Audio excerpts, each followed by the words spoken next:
Ewan Stormbend. The chipped ceramic of the mug warmed my hands, though it did little for the chill that settled deep within. Another grey dawn over Porthaven. Another day scavenging the tide line for relics, for anything the time ebb had relinquished. My name is Ewan Stormbend, and I am, by necessity, a commoner. But it wasn't the lack of coin that gnawed at me, it was the sameness. Each wave brought the same broken gaze, the same corroded casings. It felt pointless. My father used to say the past spoke to those who listened. I hadn't heard anything but static for years.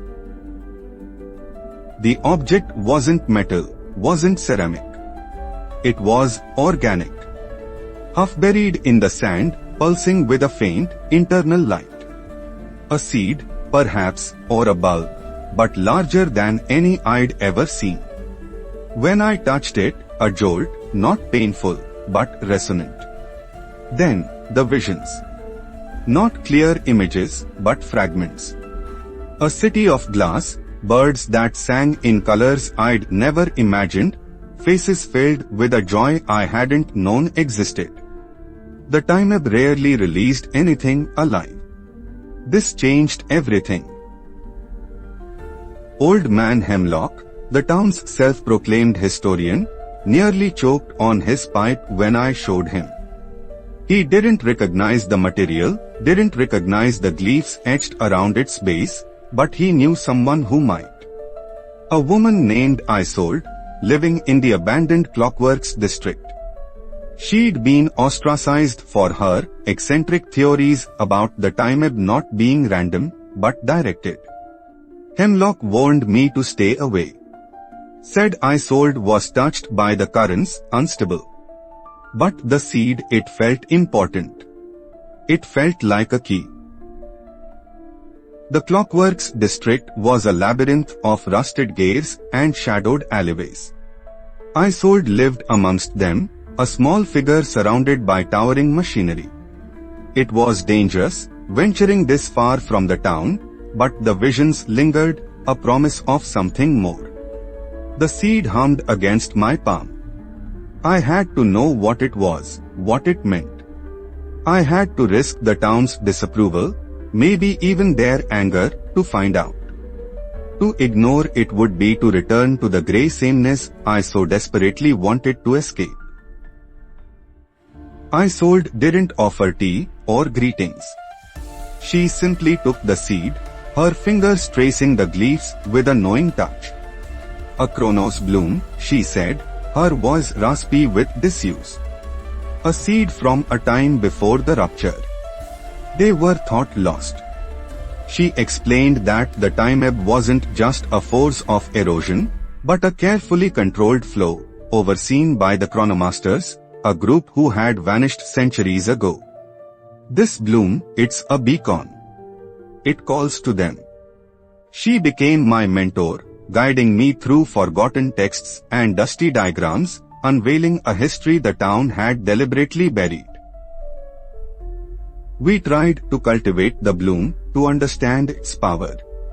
It needed a specific resonance, a frequency only found in a ruined chronomaster observatory, miles across the shifting sands. The journey was brutal. Sandstorms, temporal distortions, and the constant fear of attracting the attention of the wardens, the town guard, loyal to those who wanted the past to remain forgotten. We reached the observatory, only to find it gutted, the resonance chamber destroyed. The bloom began to wither, its light dimming.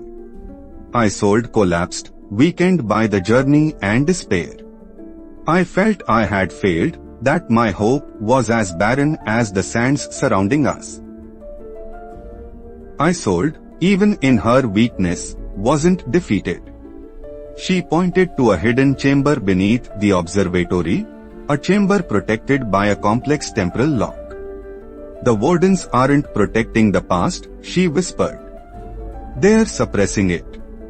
They are descendants of the chronomasters, who chose control over knowledge, who feared what the past might reveal. The lock opened, revealing a holographic archive. It showed the true cause of the rupture, a power struggle amongst the chronomasters, a reckless experiment gone wrong. And it showed that the time ebb wasn't natural, but a containment field, holding something back.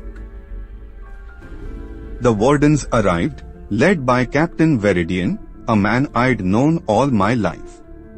He accused AIart of heresy, of disrupting the town's peace.